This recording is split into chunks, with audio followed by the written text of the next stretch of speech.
Hello, Cold War historians. We are back with an absolute belter. An absolute belter because we are moving on to Unit 13, looking at confrontation in the Vietnam War, which I think for my money is probably one of the best units in the whole course. Obviously, we're looking at a war, but there's so much intrigue, there are so many interesting tactics and real drama at this point in the Cold War.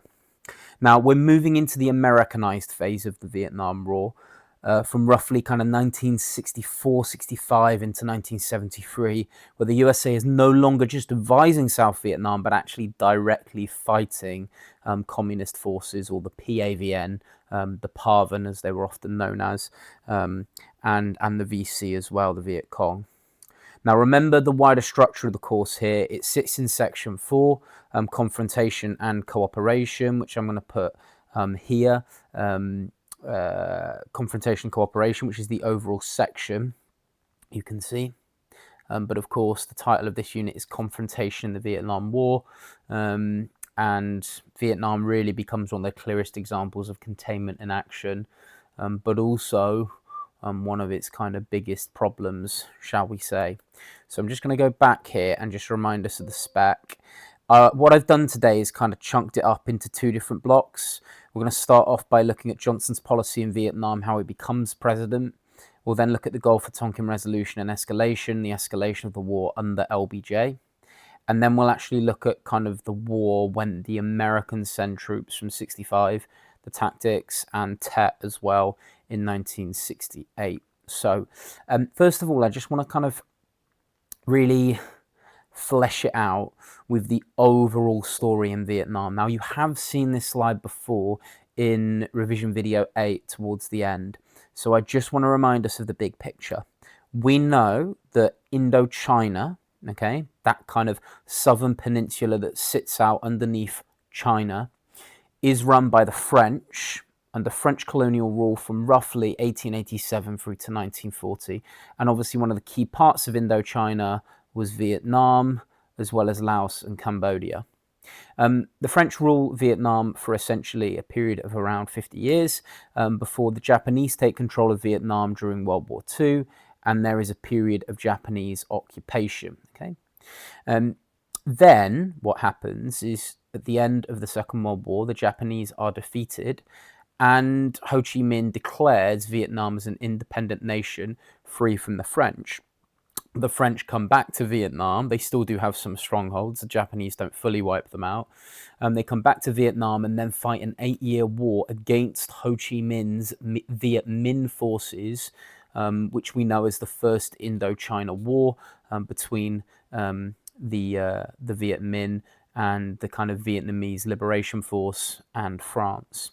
But by 1954, the French are defeated at the Battle of Dien Bien Phu, which then leads to the Geneva Accords being signed, which temporarily divides Vietnam at the 17th parallel, okay, with North Vietnam under Ho Chi Minh and South Vietnam under Ngo Dinh Diem being supported by the United States. Now, the expectation was that elections would unify the country, but as we know, these elections never took place because the US fear a communist victory. And after that moment, the US become increasingly committed to preventing the spread of communism in Southeast Asia, which then leads to them basically funding the French about 75% of the war by 1954, and then after this they become the main creditors to South Vietnam and Ngo Dinh Diem. But very quickly, what we can call kind of the Second Indochina War begins. I would periodize it and say it pretty much begins straight away. And the Second Indochina War is a civil war between North and South Vietnam. Some people would periodize it differently and say it really accelerates after the creation of the NLF in 1959-60, but you know, we can split hairs on that. Obviously, what we're looking at today is what we know as the American War and the Americanized phase in the war from 1965 really to 73 in terms of ground troops being there, but generally people periodize it from 65 through to 75 because that is the end of the Second Indochina War as well, when the South crumbles to communism. So that's why it's periodized in that way accordingly. But this moment really from kind of 63, increasing US involvement, through to 68 will be what we look at in today's lesson. And then Unit 14, immediately after this video, we'll look at Nixon's policies in Vietnam. And then the start of Unit 17 looks at the end of the war in Vietnam, that kind of 74 to 75 period, which is so fascinating. So yeah, that is the big picture of the war in Vietnam that you need to know. And we're going to look at that in a lot more detail today, but really kind of this period from 63 through to 68, which should be quite thrilling.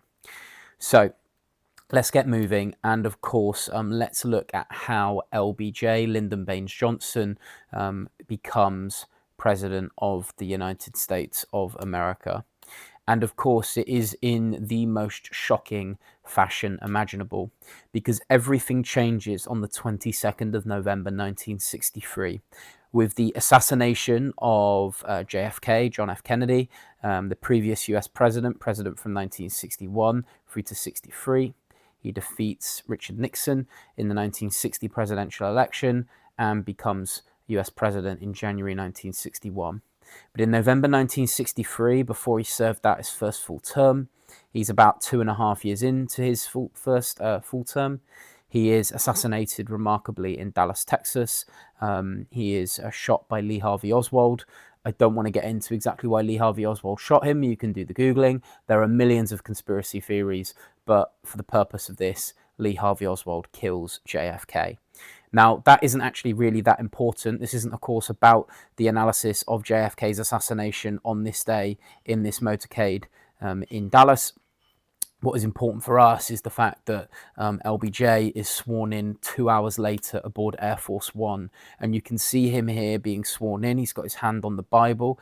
Jackie Kennedy, JFK's wife, is stood next to him, who is, well, technically still the First Lady until this moment.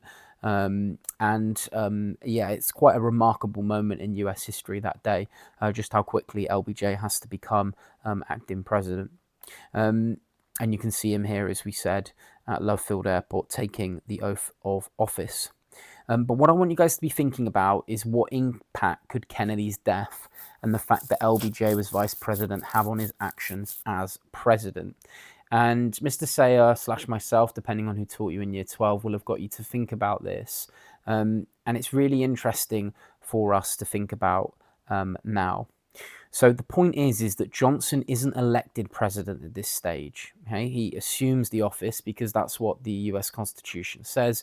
If the US president is assassinated, the VP, the vice president, assumes the office.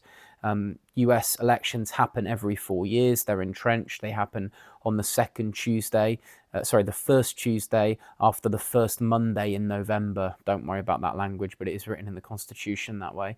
So it always happens in early November. In years of 4, okay?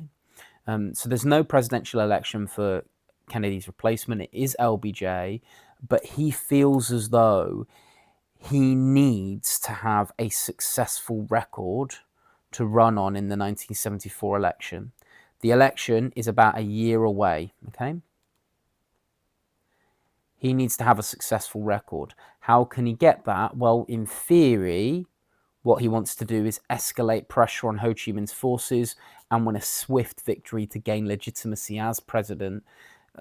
In a nutshell, basically Vietnam becomes tied not just to Cold War containment, but to Johnson's domestic political reputation, because foreign policy and foreign policy success can increase his legitimacy and his ability to potentially win that presidential election. Because a reminder, he hasn't been elected as president. He was elected as VP. Okay, and that's really, really important for us today.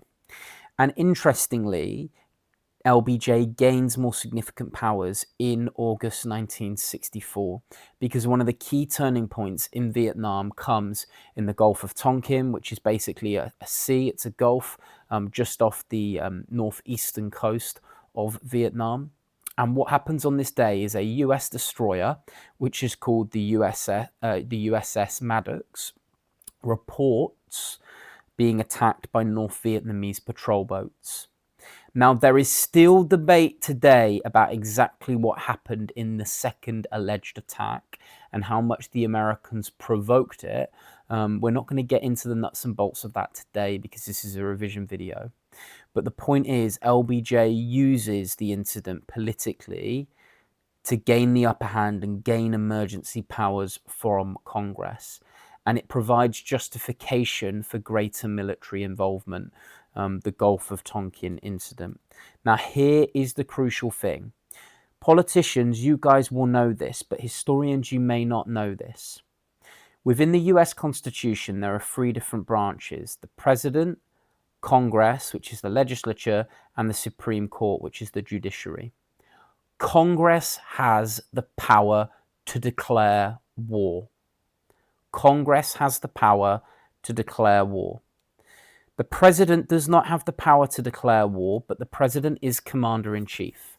So the president can launch bombing strikes, but if you want to declare a full-scale war, a full-scale invasion, commit military troops for longer than 60 days in the modern period, although it didn't quite exist at this time, but anyway, let's brush past that, then you have to get confirmation from Congress. But what Congress can do is Congress can grant the president powers to basically wage war however they want in a certain area if they give the president that power. Now, the best example of this was between 1956 through to 58, where President Eisenhower was given basically unilateral powers over the first and second Taiwan Strait crisis. He was basically given full powers to wage war as he liked, to send in destroyers, to bomb, to potentially send troops to protect Taiwan. Now, Eisenhower never uses these powers. They just exist as a deterrent to the Chinese. But the crucial thing here is that this sets the precedent for giving US presidents unilateral, complete power to wage war during times of crisis. So what then happens is they give the same powers to LBJ. The difference, the crucial difference, is that LBJ uses these powers. So Congress passes the Gulf of Tonkin Resolution, which is what it's called, on the 7th of August 1964. And essentially it gives Johnson permission to take all necessary measures to defend South Vietnam. One politician basically describes it as being like Grandma's nightshirt. Imagine a really long baggy nightshirt that covers everything. In other words, in plain English, it gives Johnson extremely broad war powers without formally declaring war, which lies with Congress, of course. And this is a major step towards full US military involvement because LBJ can wage war however he likes. So, you will remember in lesson that you completed this task looking at events from 1963 and JFK's assassination through to November 1965, which is when basically the US eventually send ground troops and have their first direct confrontation with the PAVM, okay, the PAVN, as we'll see in a moment, okay. So let's actually look at that now. So you'll remember you did this task and we gave you 8 different cards and you had to plot them along here and think about the key moments of escalation. Now, I'm actually going to do this with you guys. I'm going to kind of model this now because it's such a great task. Now, you do need to know this content. You don't technically need to know every card. You need to know the big cards. And that's what I'm going to do here. I'm going to read through them with you, plot them, and then almost largen the big ones so you guys can think about memorizing and mastering the bigger ones. So let's have a look at our 8 different cards here. Can I encourage you to just pause the video and maybe spend 90 seconds scanning each one, just skimming through? You don't need to read them in full because I'm going to read them out afterwards, but just skim through. So just pause the video for me. Brilliant. You can unpause the video now. Here are our 8 different cards. I'm going to end the show temporarily. And I'm going to plot each one and explain my thinking. So my first card says this: Kennedy used policies ranging from counterinsurgency to the strategic Hamlet program in order to combat the NLF's influence in South Vietnam. Kennedy also began sending more and more military advisors to Vietnam to help advise. And by the end of JFK's time as president in November '63, he'd sent 16,300 military advisors to the South.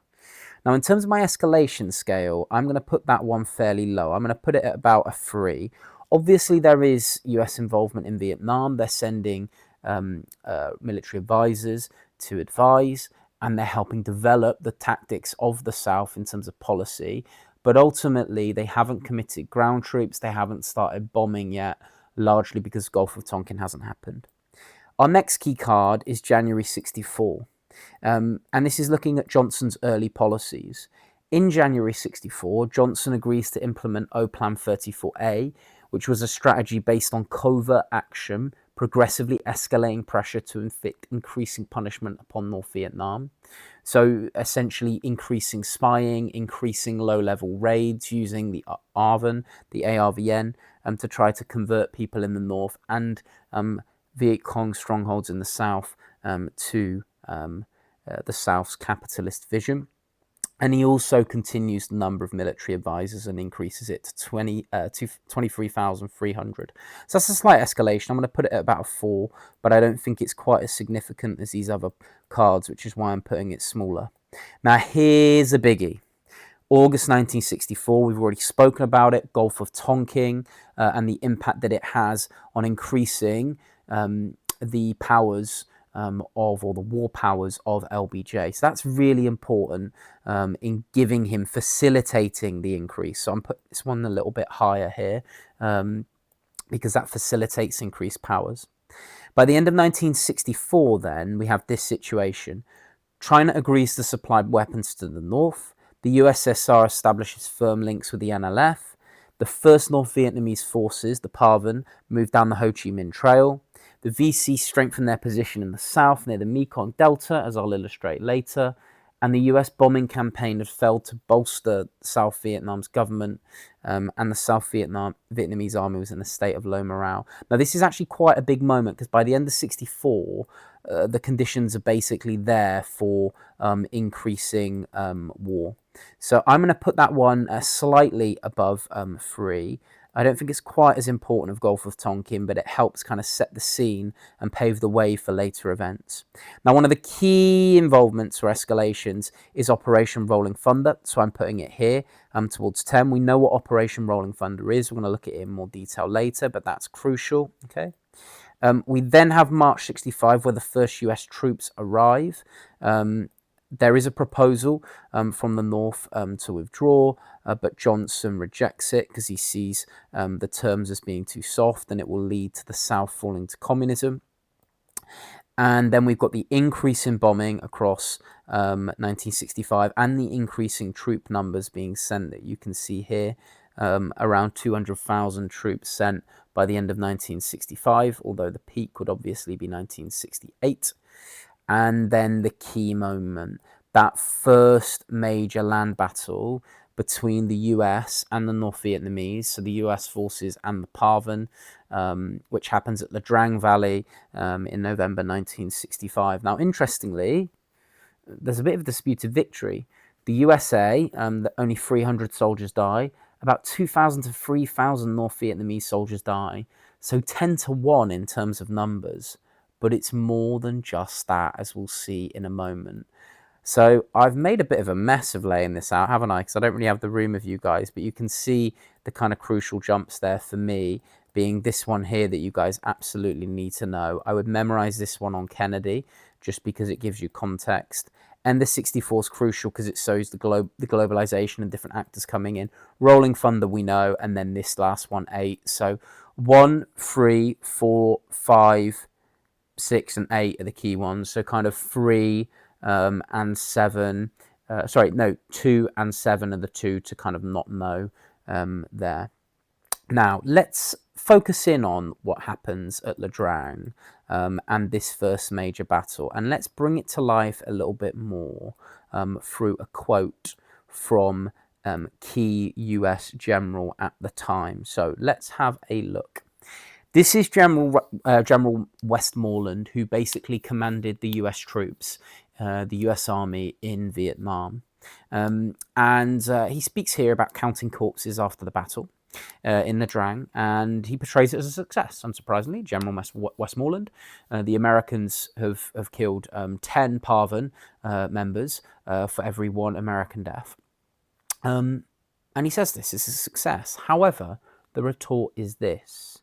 This is the response from a less senior army official. They say, but sir, the US public don't care about the 10, they care about the 1. It's a fascinating quote, and it's a beautiful quote for illustrating so much about Vietnam. What does it illustrate for us? Well, even though the Americans are winning when it comes to numbers being killed, ultimately, the American people back at home really care about the 1. And domestically, this war becomes increasingly unpopular, partly because it's seen as outside the US's sphere of influence, and therefore Kennedy, LBJ, and then eventually, of course, Nixon trying to create support for this war is difficult when it's seen as so far away, but also every life that's lost becomes tragic, particularly as we now live in a TV age. And Vietnam is kind of one of the first TV wars, and you see some of the horrors of it, and the American people aren't willing to risk their young boys, their men, their soldiers in this, and the American public, which is why the war quickly becomes very unpopular. And I love that quote. But sir, the US public don't care about the 10, they care about the 1. And the reason why this is so great is even from the start, it shows that even though the US had quite remarkable firepower, and so often when there were land engagements, big kind of traditional, more traditional style warfare, the Americans will end up killing 10 times as many VC and Parvin forces as American troops are killed. But it doesn't matter because the 1 matters to the US public, not the 10. And this therefore kind of creates a disconnect between military logic and political reality, because the American public opinion focuses on the American deaths. Really great there. Absolutely love it. So now we are moving on to the second bit of the spec, how I've chopped it up here, which is looking at the tactics and strengths of the two sides and Tet. So all you really need are the kind of 3 tactics on the US side, 3 tactics on the Vietnamese side, or the North Vietnamese side, I should say, and then Tet. And when we look at the tactics on either side, think about success and failure as well. There is a section in the textbook, and I will bring it out here, but I haven't maybe made it as clear on my slides. It's implicit, not explicit, although it is generally quite easy, so I think you guys will be absolutely fine. So I wanted to start with this quote because I love this. The problem of no clear front line. Unlike World War I or World War II, there's no fixed battleground in Vietnam. This is what people get wrong. People think it's like, oh, you know, pushing forward, pushing back, a bit like in Korea or a bit like in World War II. It is not like that at all. It's a civil war, okay? And therefore territories constantly changing hands and guerrilla fighters blend into the countryside. Oh, I didn't know I could zoom in like that. Oh, can I do that? Oh, lovely. Let's go. So you'll then have VC strongholds all along the south that are causing problems. So you'll have lots of pitched battles here. And then you might have battles between the Parvin and the Arvin and the US forces along here and up towards Hue, towards the 17th parallel. And this is the interesting thing. If it's not about the gaining of gaining of land, then success becomes statistical rather than territorial, okay? And this creates pressure to produce favorable statistics. And it poses the question, how would the Americans measure success in Vietnam? Well, surely if it's not about land, it then becomes about numbers. And I want you guys to remember this, because when we look at some of the tactics and just how ghastly and destructive those tactics are, come back to this. It's not about the gaining of ground. It's about the complete annihilation of the enemy. And that therefore means that the tactics used become increasingly indiscriminate and basically increasingly aggressive and catastrophic on the American sides, as we'll see. Okay, so Here is a really, really nice breakdown of the increase in troop numbers from the Americans, reaching its 536,000 peak in 1968. But you can see the steady rise here. Here are military advisors, then we get ground troops, troops increasing, reaching their peak in 68, 68 into early 69, I should say, before then the process of Vietnamization means that they gently wheeled down. Now you can also see the numbers of the PARVN, and the ARVN then increasing to make up for this if we look at the policy of Vietnamization later. And you don't need this bottom half, but I've put the other countries that send troops to. Now the important point here is that you don't really need to know this bottom bit. I've taken all of these different slides here that you can see the kind of brown grey background from the War Museum in Saigon, or in Ho Chi Minh City today in Vietnam. So this is just extra stuff I'm taking to illustrate this video, nothing that you necessarily need to know. Cool. So let's have a look at the US tactics. So US tactics rely heavily on technology and firepower. The assumption is really that their superior resources will overwhelm communist forces. And here are the key tactics. Key methods include bombing campaigns, search and destroy missions, and chemical weapons such as napalm and Agent Orange. And these tactics reflect conventional warfare thinking, but applied to what is quite an unconventional conflict when we think about the geography, the thin, slim nature of Vietnam as a country, also the jungle and the rainforests and the tunneling, but also the fact that this is a civil war that the Americans were involved in, not a more conventional war that we imagine. So let's have a look at Operation Rolling Thunder, which obviously comes under bombing and is one of the classic examples of a US tactic. So Rolling Thunder is just the sustained bombing campaign from 65 through to 68. The aim is to basically weaken North Vietnam's economy and morale, and force the North Vietnamese to stop supporting the VC in the south, particularly through the bombing of the Ho Chi Minh Trail, as we'll see later on. They're able to disrupt it at points, but they never formally destroy it, which causes problems. Now, people always ask kind of what statistic to give. I probably could find you a statistic. In fact, I've got it on the next few slides as to how much kind of explosiveness of bombs is dropped. But the point to remember is just there is more tonnage of bombs dropped on Vietnam than in World War II, which is pretty crazy. But North Vietnam adapts, industry becomes dispersed and hidden in the north of Vietnam, and supplies continue along the Ho Chi Minh Trail. So bombing doesn't produce decisive results because the North Vietnamese adapt by dispersing its industry and using jungle cover really effectively. So it's quite limited in its overall effectiveness. Here are the statistics that were much promised. You can kind of gauge and look at this, but it does show us kind of the pressurized years of the Vietnam War between 67, 68, 69, and then bombing slowly decreases afterwards there.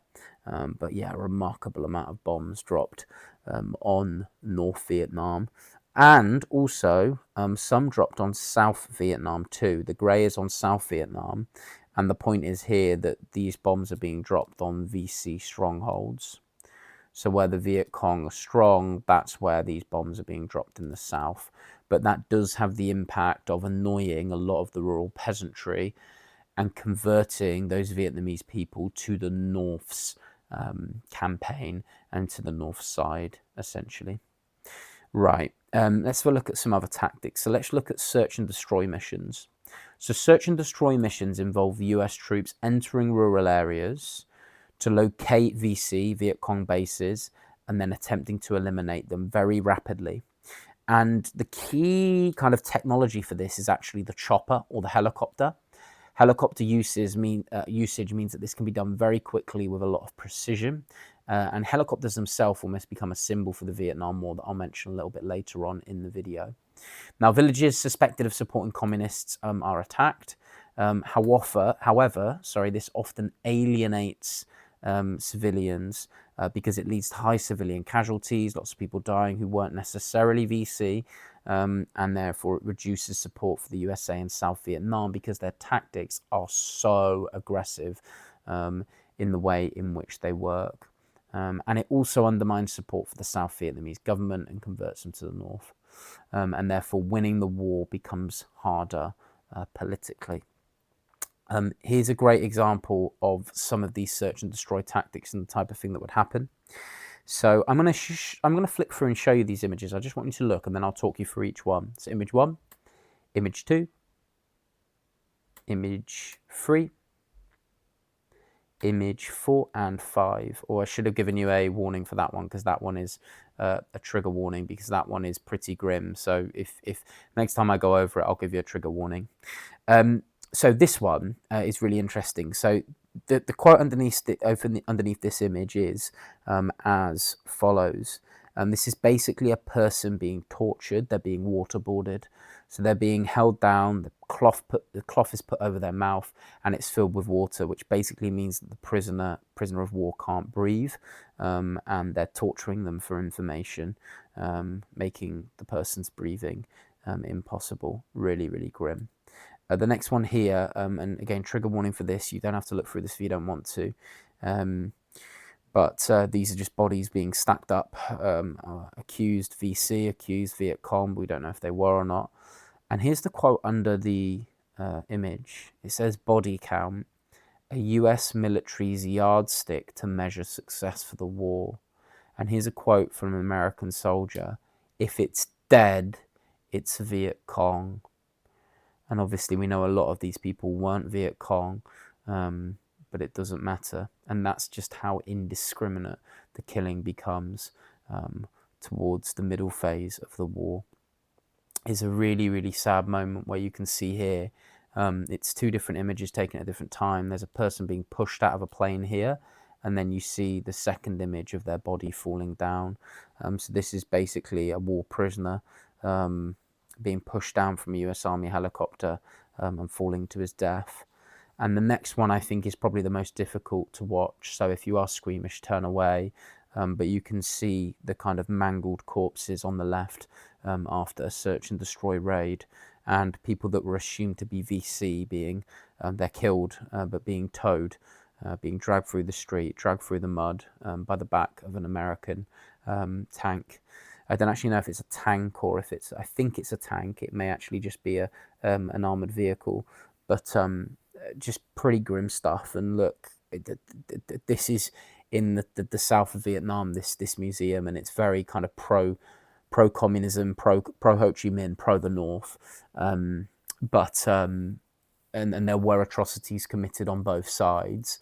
But it's safe to say that, you know, if we're just focusing on the American side here, that this is really, really quite horrible to see, and you know, does lead a lot of criticism labelled at the US door, really. But let's leave it at that.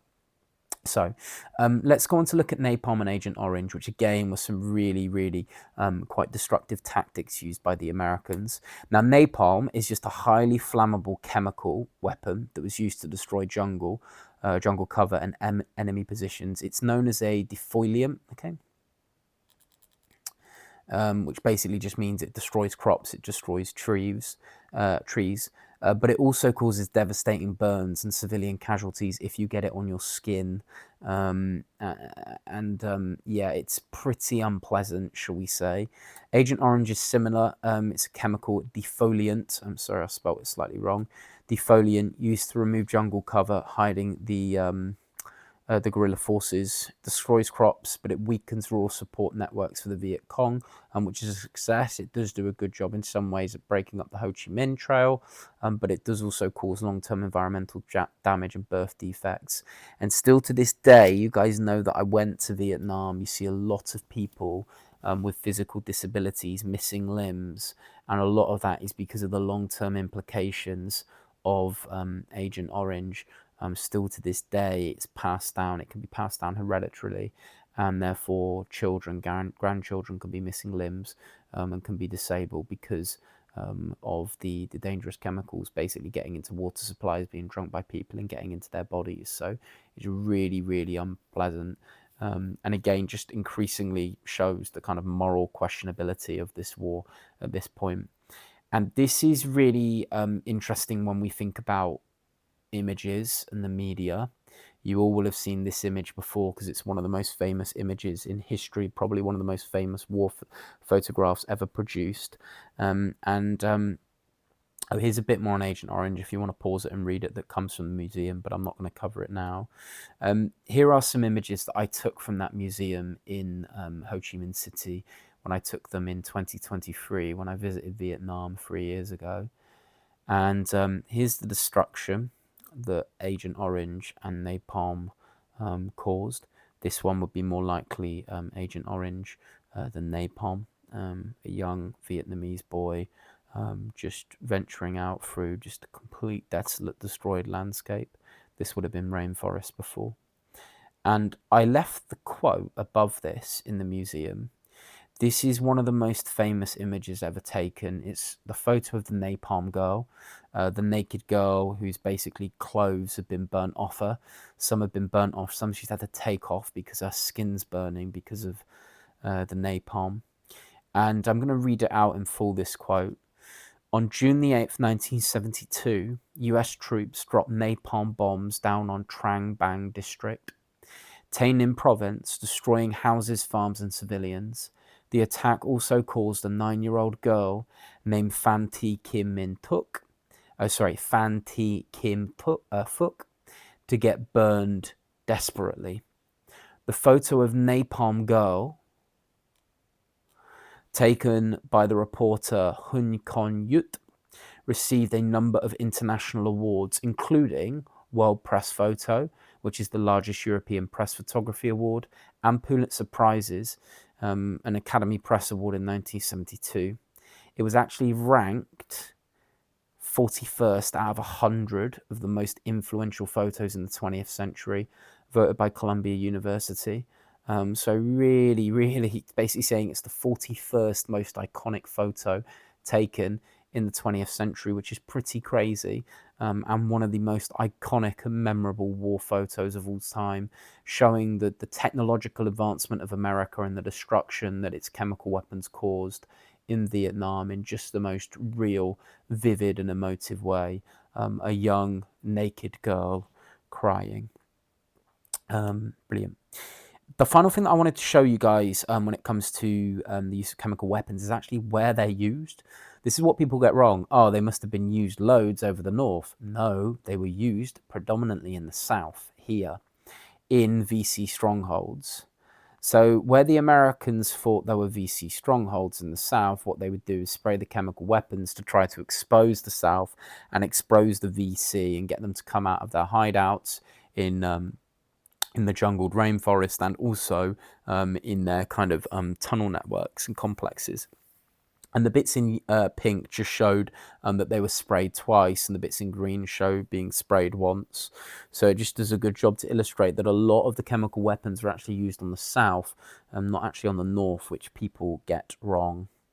Yeah, here's some more statistics just about Agent Orange and napalm, but we'll leave that there for now. Just other aspects of the US tactics. There's a heavy reliance on helicopters, which just shows the US technological advancement. Advanced weaponry and air power, essentially bombing, B-52 bombers dropping bombs. And the US strategy focused on winning a war of attrition, which basically means statistically killing more enemy soldiers than they could replace, which results in indiscriminate killing. And I want to go back to this question I asked you earlier, and I did kind of give you the answer during that section, but it links really nicely here. And I've got a quote. This actually comes from Ken Burns' 16-part Vietnam documentary series. It's about, I think it ends up being around 28 hours long, but I've sat through and watched it. What a thrilling summer 2023 was. I mean, it was a long flight to Vietnam. You can't really blame me. But yeah, this is what was said in that documentary. So with the US focus on body count during the first few years of US soldiers being involved in the war, I want you guys to think, what impact could this have on US tactics? Well, think about it. If the focus isn't on gaining territory, if it's on the body count, you end up with stuff like this. And this is what ex-soldier Robert Gard says in that documentary. He says, if body count is your measure of success, then there's the tendency to count every body as an enemy soldier. There's the tendency to pile up enemy bodies and perhaps use less discriminate firepower than you otherwise might in order to achieve the results you are trying to obtain. And when we say discriminate, discriminate means you would discriminate between a civilian and a soldier. So you wouldn't shoot the civilian, you'd kill the soldier. When I'm using this term indiscriminate, it means you don't care, you just fire on everyone, which is obviously much more dangerous and devastating. So this is the summary. If body count is important, it leads to more indiscriminate killings, lies on deaths, and exaggeration. And again, it contributes to the growing credibility gap between government claims and reality. The government are claiming, you know, we've killed this number of VC, we've killed this, we're advancing here, but actually they're not gaining ground because it's not really able to be a war of ground because it's a civil war and because the VC have so many strongholds in the south. Let's have a look at the North Vietnamese tactics then. So the North Vietnamese strategy is very different. They adopt a very, very different strategy. Rather than confronting US forces directly, they use guerrilla warfare, of course. And we're going to see some examples of that in a moment. They also use the Ho Chi Minh Trail to help supply the VC in the south. And they really try to support the peasants and gain peasant alliances, convert them to their cause. And they basically aim to outlast American political will. And their hope is that the longer the war continues, the more the pressure builds in the USA and the more pressure there will be for the US to withdraw, which does happen in the end. They were absolutely correct because basically by, you know, the late 1960s with Vietnamization, that policy to get the boys home, and then eventually in the early 1970s, 73 into 74, with the War Powers Resolution and the Case-Church Amendment Act, powers are stripped away from the US president and Nixon/Ford's ability to wage war in Vietnam, which eventually leads to the South crumbling by April 1975. So let's have a look at some of the tactics in a bit more detail. Let's start with guerrilla warfare because that's the most iconic North Vietnamese tactics. So when we think about North Vietnamese tactic, guerrilla warfare is more associated with the VC, the Viet Cong. Now, you do need to understand the difference between the VC and the PAVN. The PAVN exist, the North Vietnamese army, and at times they do fight against the ARVN and also US troops. But day-to-day fighting looks a lot more like the VC causing chaos in the south, okay? Because these guerrilla fighters, the VC, they avoid large-scale battles. They avoid direct confrontation. They basically rely on ambushes, surprise attacks. They use ambushes, booby traps, and hit-and-run tactics, tunneling and jungle cover too. They blend into the civilian population, and therefore it makes it extremely difficult for the US forces to identify the enemy.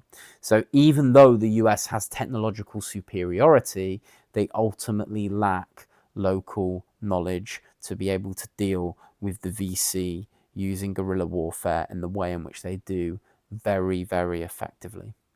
And you can see an example of a VC tunnel complex here. If you do want to see a video, there is a wonderful video of Mr. Trojan coming out of a tunnel in Vietnam and actually crawling through the tunnel. But unfortunately, Mr. Trojan, being quite big and quite tall, struggled to actually fit in the tunnel. I managed to get through it, to be fair, but I'm not going to lie, I'm not claustrophobic, but it was very, very tight when I was in that tunnel. Clearly the Vietnamese are a lot smaller and thinner than me, shall we say. So let's have a look at the Ho Chi Minh Trail now.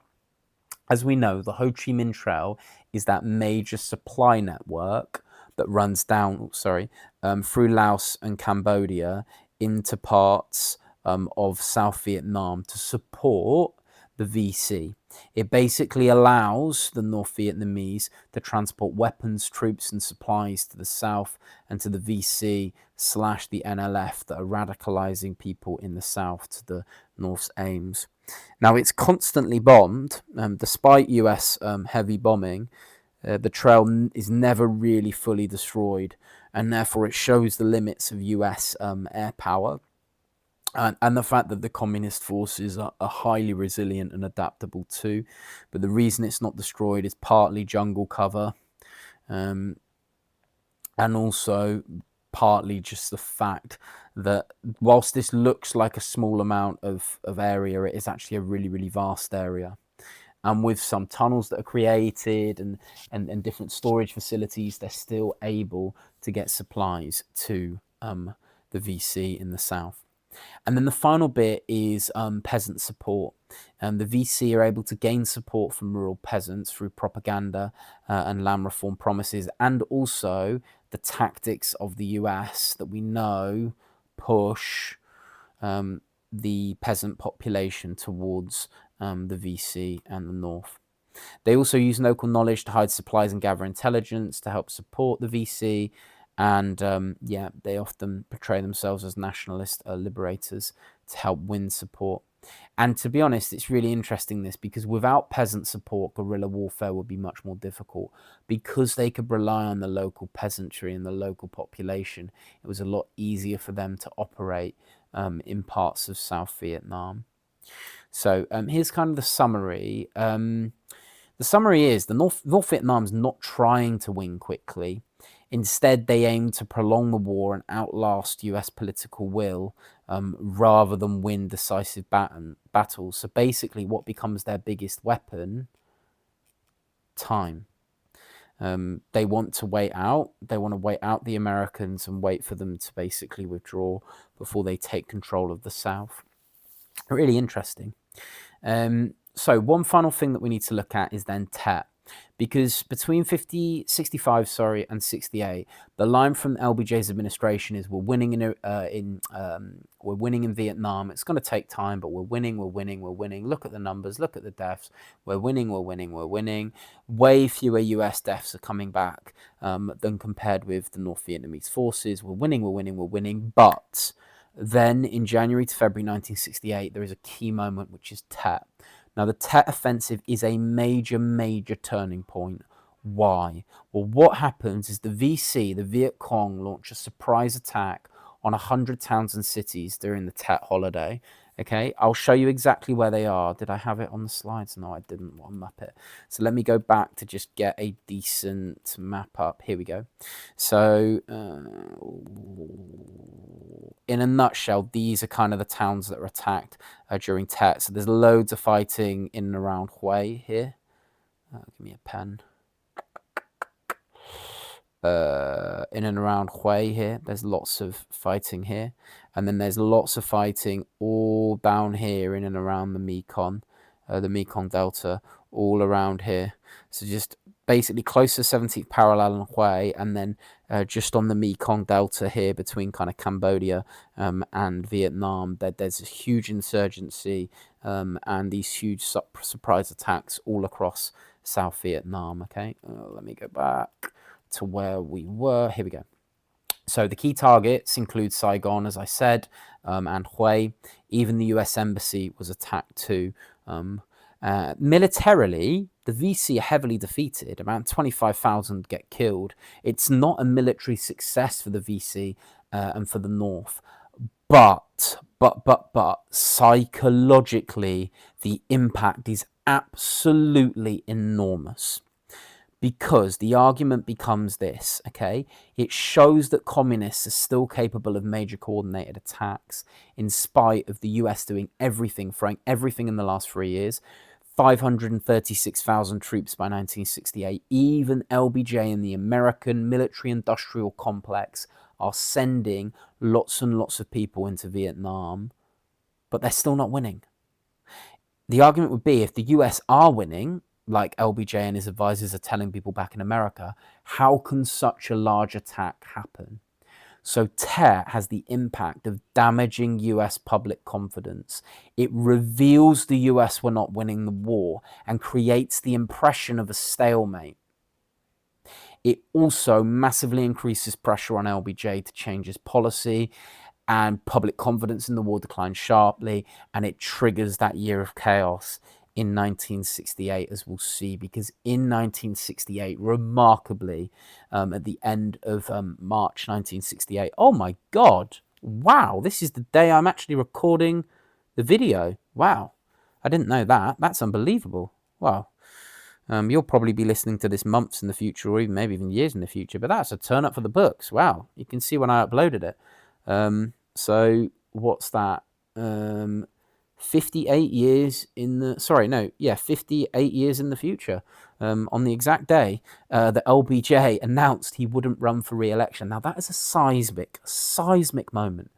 LBJ becoming president in November 1963, as we saw earlier, in the most remarkable circumstances, winning an election in 1964 by a big margin, being the man that passed the Civil Rights Act, the Voting Rights Act, Medicare, Medicaid, war in Vietnam. So much happened in the mid-1960s. For him to decide that he wouldn't run again for a second full term when he had the chance to do so, because of Vietnam. And he basically says in this speech, he says, it wouldn't be right for me to focus on re-election when American men are dying in Vietnam. I want to put everything into managing the war effort. Someone else is going to have to run to become president for the Democrats in this November's election. Bombshell, the bombshell of all bombshells. It is just a seismic moment back in the US, and it shows, what does it show? It shows the cost of Vietnam. Vietnam as a war brought down one of the most iconic US presidents. And if you want more on this, there is the most remarkable podcast on The Rest is History by Tom Holland and Dominic Sandbrook on the fall of LBJ in 1968. And it is a mesmerizing podcast. I could not recommend for you guys to watch it more strongly. I love it. It is amazing. Please, please, please do listen to it if you get the chance. But that is obviously the real political cost there. LBJ not running for re-election on the 31st of March, 1968. So we made it to the end. I'm going to summarize now the key bits from this unit for you guys as a key takeaway. So first of all, Johnson obviously inherits a difficult situation, but chooses escalation in Vietnam, which explains this overall whole unit. First thing, the Gulf of Tonkin resolution. It allows major expansion of US involvement in Vietnam dramatically by giving Johnson powers to basically unilaterally wage war in Vietnam, not having to go through Congress. Secondly, there's significant escalation between 64 to 65. You see this with Operation Rolling Thunder in the February. We see this with the first battle versus the Parvin in November 1965 too. Also, we then get the key kind of US tactics. So these really are the US tactics. Operation Rolling Thunder, Search and Destroy, Napalm, Agent Orange, chemical weapons. This demonstrates US reliance on technology and firepower. The chopper and the helicopter being symbolic of this war. On the other hand, the North Vietnamese, the VC and the Parvin, they rely on guerrilla attacks, Pellicent support, and the Ho Chi Minh Trail to resist US escalation.